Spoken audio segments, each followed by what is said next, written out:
Bonsoir à tous, bonsoir à toutes. Bienvenue dans ce live.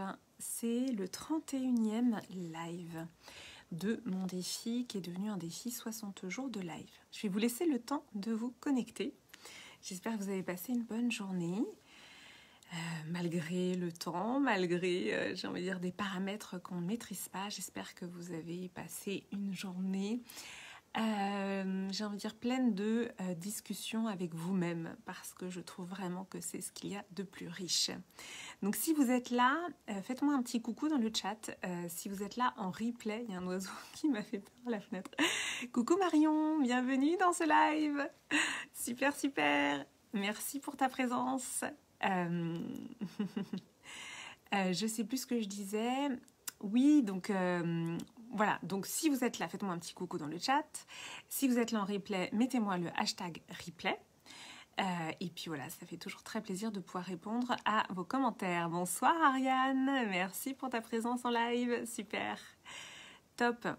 Comme chaque soir, je vais vous raconter une histoire. Chaque soir, j'aborde un sujet différent, soit issu de ce qui s'est passé pour moi dans la journée, de mes réflexions de la journée, soit des événements passés, soit des anecdotes, soit des réflexions. Voilà, le but aujourd'hui, et comme à chaque fois, c'est de vous partager des réflexions et de pouvoir eh bien, partager tout ça avec vous. Ça me fait très, très plaisir. Donc aujourd'hui, je me suis mis beaucoup dans la vibe de Wonder Woman. Peut-être que vous l'avez vu dans mes stories. Puisque donc, la femme solaire démarre le 17 mai, c'est-à-dire dans 12 jours. Et on va commencer avec l'activation Wonder Woman, qui est une activation pour toucher du doigt notre puissance féminine. Et donc j'ai été vraiment aujourd'hui dans cette... je me suis imprégnée en fait dans cette ambiance-là, dans cette énergie-là. Et en fait, ce qui m'est venu par rapport à cette journée, ce qui m'est venu aujourd'hui, c'est que il y a un auteur que j'aime beaucoup qui s'appelle Boris Cyrulnik, qui est un auteur, mais qui est aussi neuropsychiatre, éthologue. Enfin, il a de multiples casquettes. Il a écrit de nombreux livres. Et donc, dans son histoire, vous connaissez sans doute Boris Cyrulnik. Aujourd'hui, il a, je pense, plus de 80 ans. Dans son histoire, Boris Cyrulnik, il a vécu la Shoah quand il avait 6 ans et il s'est retrouvé, en fait ses parents ont été très rapidement déportés. Lui, il avait été mis, on va dire, en garde chez sa maîtresse d'école, il me semble. Et au final, il a été dénoncé par des voisins et ils sont venus le chercher, donc il a été emmené par les Allemands. Et puis finalement, il a réussi à s'échapper alors que les Allemands avaient réuni tous les enfants dans une église.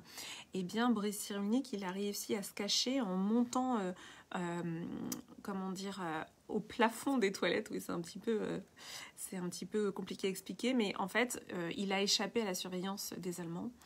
Il est sorti de l'église, et alors que tous les Allemands étaient partis avec tous les autres enfants. Et là, il est tombé sur une ambulance et une infirmière qui a compris. Et l'infirmière a ouvert la porte de l'ambulance et Boris, le petit Boris qui avait donc 6 ans, a compris. Et il a tracé dans l'ambulance et c'est comme ça qu'il a été donc sauvé de la déportation. Et ensuite, pendant toute la guerre, parce que je ne saurais pas dire la date exacte, mais ça devait être au début de la guerre, donc jusqu'en 1945, il a été sauvé par des justes, ce qu'on appelle les justes. Eh bien, c'était ces Français qui protégeaient des enfants juifs, qui protégeaient des résistants, voilà, des gens qui ne respectaient pas le gouvernement allemand. Et donc, pendant toutes ces années-là, jusqu'en 1945, c'était un petit garçon de 6 ans, et puis à la fin de sa vie, à la fin de la guerre, pardon, il était plus âgé. Eh bien, en effet, il a été protégé par des justes. Oui, tu connais Ariane, son histoire. Hein. Il était sur les murets de séparation des toilettes. Voilà, réaction de survie alors qu'il avait à peine 6 ans.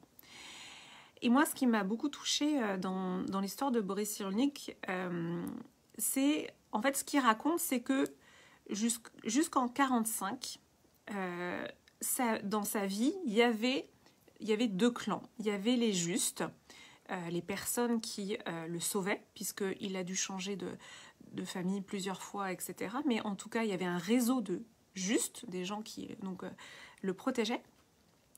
Donc ça, c'était les gentils. Et de l'autre côté, il y avait les Allemands méchants, et les collabos, etc. Et là, ce qu'il dit, en fait, a pour moi une résonance énorme. En gros, pour lui, jusqu'en 1945, finalement, les choses étaient simples. Il y avait les gentils et les méchants. C'est-à-dire que la guerre apportait, même si c'était très difficile, la guerre apportait quelque chose de l'ordre d'une simplification dans la vie. C'était blanc ou noir, il y avait les gentils et les méchants, les justes et les collabos. Donc quelque part, il y avait, c'est lui qui le dit comme ça, hein, il y avait une sorte de simplicité dans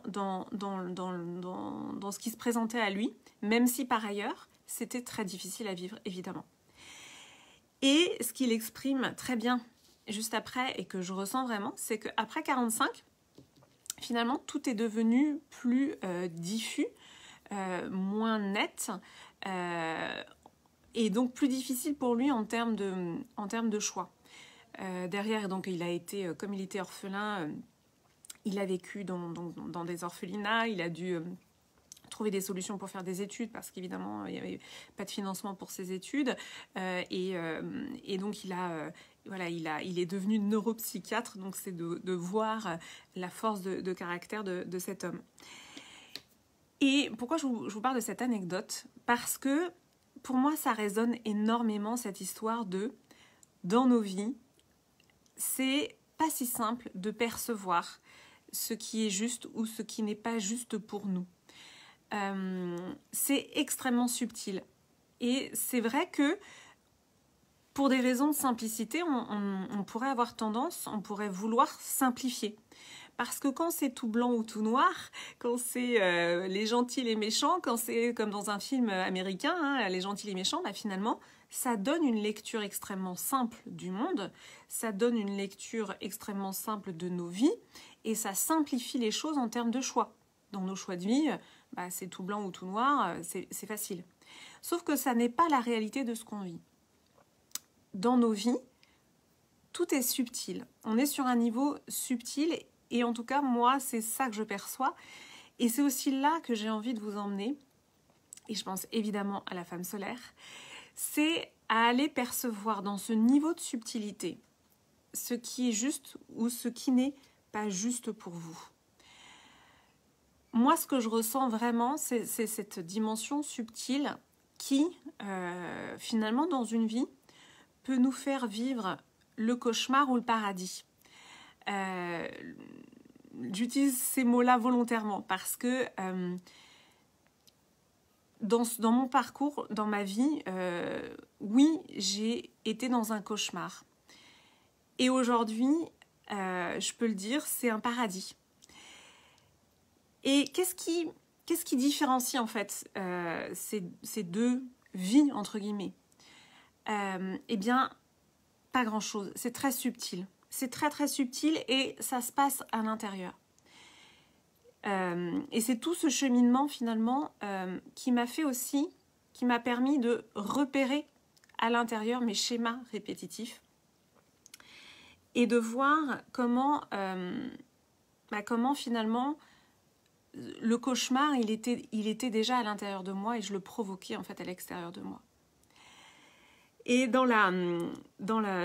l'initiation de la femme solaire et dans cette dimension de Wonder Woman dans laquelle je me suis immergée toute la journée, il y a vraiment cette dimension-là de saisir, de comprendre avec subtilité ce qui, pour nous, en tant que femmes, nous amoindrit, ce qui étouffe notre potentiel et notre puissance.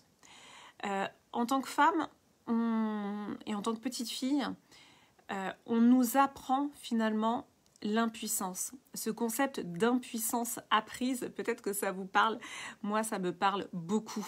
C'est-à-dire que en tant que femme, à l'âge adulte, on ne se rend même pas compte qu'on n'est pas dans notre puissance. On peut ne pas s'en rendre compte.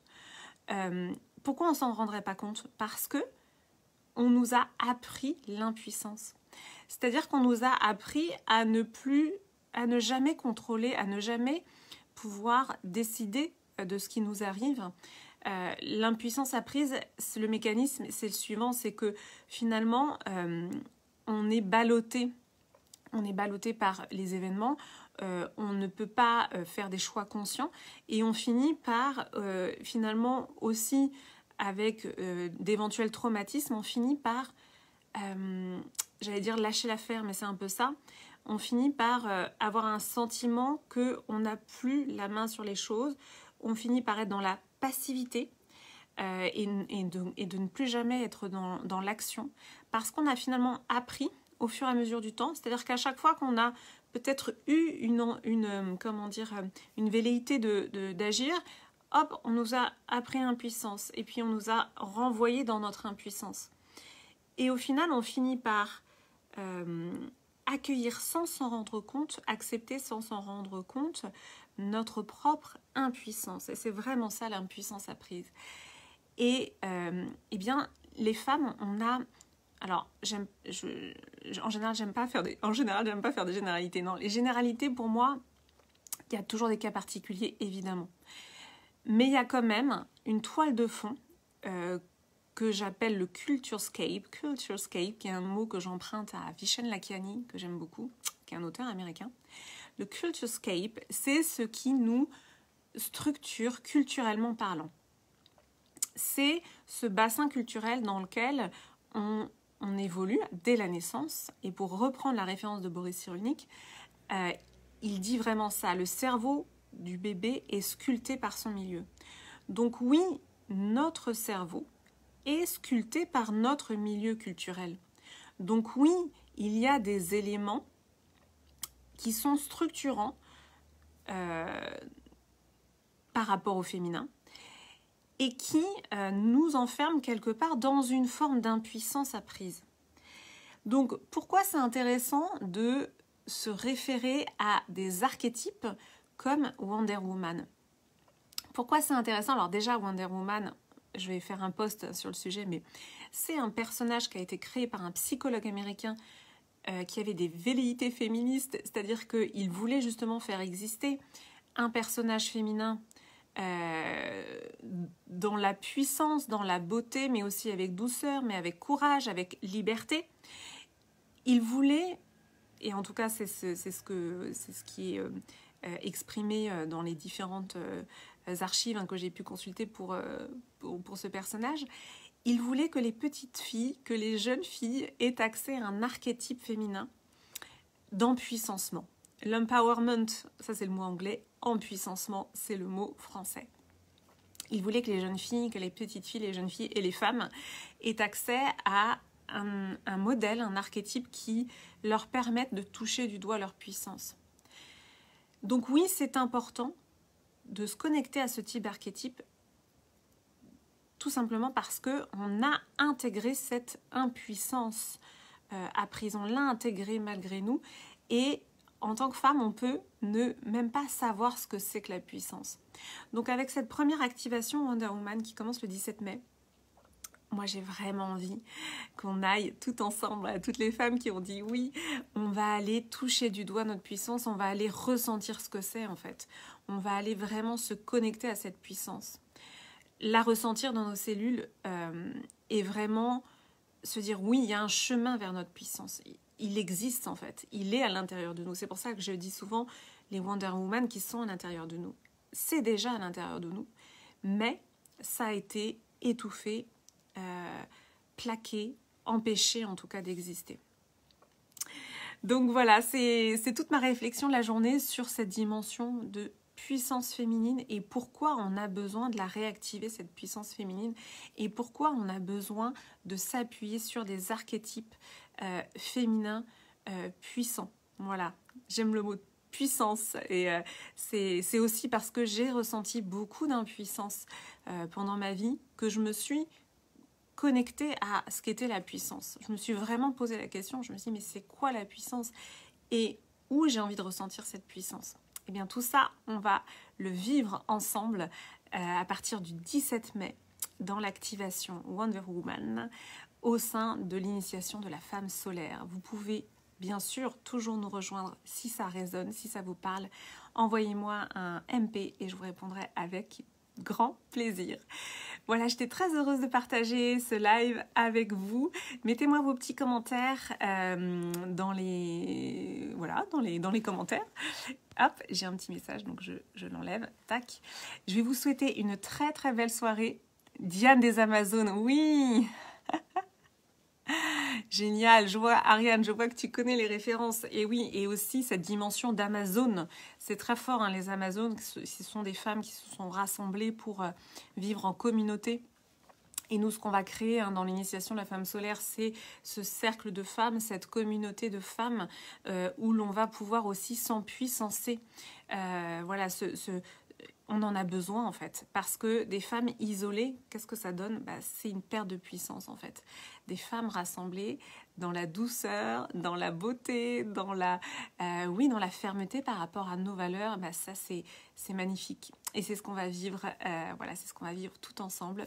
J'ai très hâte. Voilà, je vous souhaite une très très belle soirée. Je vous dis à demain pour le 32e live. Merci à vous toutes. Merci à vous toutes pour votre présence. À tous aussi pour ceux qui regardent, les hommes en replay. Et je vous dis donc à demain. Ouais, le mot empuissancement, oui, tu peux regarder Ariane, ça existe. Allez, gros bisous. Je vous dis à demain. Ciao, ciao.